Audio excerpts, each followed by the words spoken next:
Bon, rebonjour, on poursuit avec la dernière partie, la partie 3 du rapport du 22 mars 2026 de Kim Gogan de l'Agence de renseignement mondial. Donc on poursuit avec ça, il reste peut-être un 6-7 minutes. Effondrement des systèmes de matières premières et de commerce. Ils enregistrent toutes ces matières premières en parallèle, comme l'a fait BlackRock à la bourse de Shanghai, et toutes ces transactions disparues.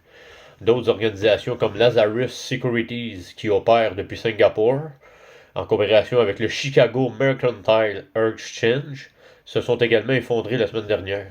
Nous sommes même remontés aux anciens empires comme l'Empire mongol, l'Empire russe, l'Empire romain, l'Empire britannique et aujourd'hui l'Empire américain tel qu'il existe. Parmi tant d'autres, tant de pactes, tant d'accords, même entre rois, reines et prétendus souverains, jusqu'à la toute première ère, y compris les pactes signés entre les Illuminati et ceux qui ont finalement donné naissance à l'Ordre du Soleil Noir. Empire après empire, autorisation après autorisation, des archives bien documentées, des choses intéressantes, parfois très tristes, qui se sont déroulées et qui ont été consignées. Pourtant, pendant très longtemps, nous n'avons pas été entendus, ou presque. Très peu d'entre nous ont été entendus.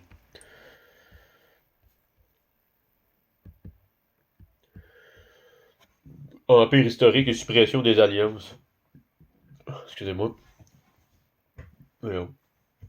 Ainsi, en coulisses, la source a rétabli son propre royaume de son propre chef, écrivant avec sa propre essence, recréant les choses afin que nous vivions tous dans la plénitude de la source.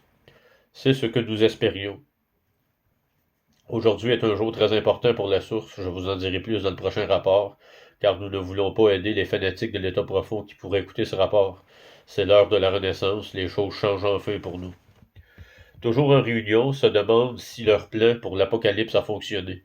À l'heure actuelle, à l'heure où je vous parle, on parle du 22 mars 2026 bien entendu, et j'ai tout enregistré ici et je le repasserai plus tard. Il y a eu tellement de réunions aujourd'hui pendant lesquelles ils sont tous assis là à se demander si leur plan pour l'Apocalypse a fonctionné. Jouer sur les deux tableaux des conflits, toujours. Ils jouent sur les deux tableaux, comme toujours, peu importe la guerre, n'importe laquelle. Ils sont à la fois les nazis et les alliés. Ils sont César et l'autre camp. Ils sont Napoléon. Ils sont les Russes. Dans chaque guerre, ils ont toujours joué sur les deux tableaux. Ils tirent au sort pour décider qui sera le héros, le sauveur, et qui sera le martyr. Israël se victimise maintenant dans tous les médias grand public parce que, tout à coup, ils sont tristes d'être bombardés. Peu importe, ils sont tous les mêmes. C'est pareil pour les Iraniens, les Saoudiens, les Américains. Ils sont tous pareils. C'est juste que l'un a le bon t-shirt et l'autre a le mauvais t-shirt. Ils sont interchangeables. Parfois, ils échangent même leur rôle, surtout avec les médias, parce qu'ils ont apparemment juste besoin de public pour assister à leur fiasco.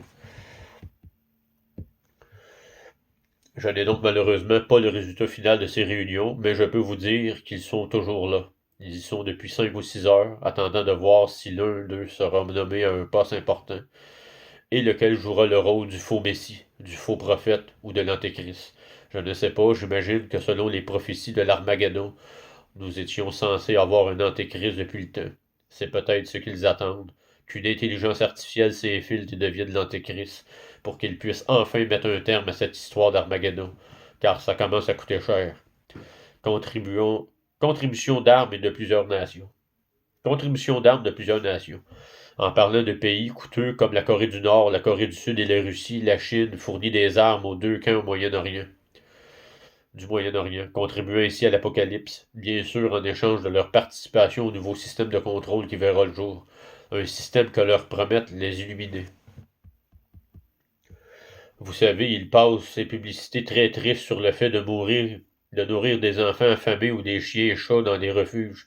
Ce sont des publicités vraiment tristes, et je me demande s'ils font la même chose avec les diplomates. Passent-ils ces mêmes publicités larmoyantes, mais au lieu de promettre un t-shirt et une photo du chien que vous avez nourri, peut-être qu'on vous offre la photo d'un général que vous avez aidé à développer des missiles balistiques, ou peut-être une réplique du cuirassé sacerdotal. Vous savez, au lieu d'un t-shirt pour la construction du troisième temple, ou encore un autre vêtement d'une autre religion qui encourage la construction d'un troisième temple. On s'attendait à beaucoup de déceptions de la part de l'État profond. Je ne sais pas, mais demain sera une journée très décevante pour ces gens-là, et ils seront furieux. D'ici la fin de la semaine, l'histoire va devenir passionnante. Je ne regarde pas beaucoup de vidéos, mais j'en parcours quelques-unes pour voir ce que les intermédiaires transmettent aux fournisseurs de renseignements sur les réseaux sociaux. On dirait que le chaos va se déchaîner dans les 48 heures et que des événements vont bouleverser le monde aujourd'hui. Or, rien n'a changé aujourd'hui, sauf pour la source.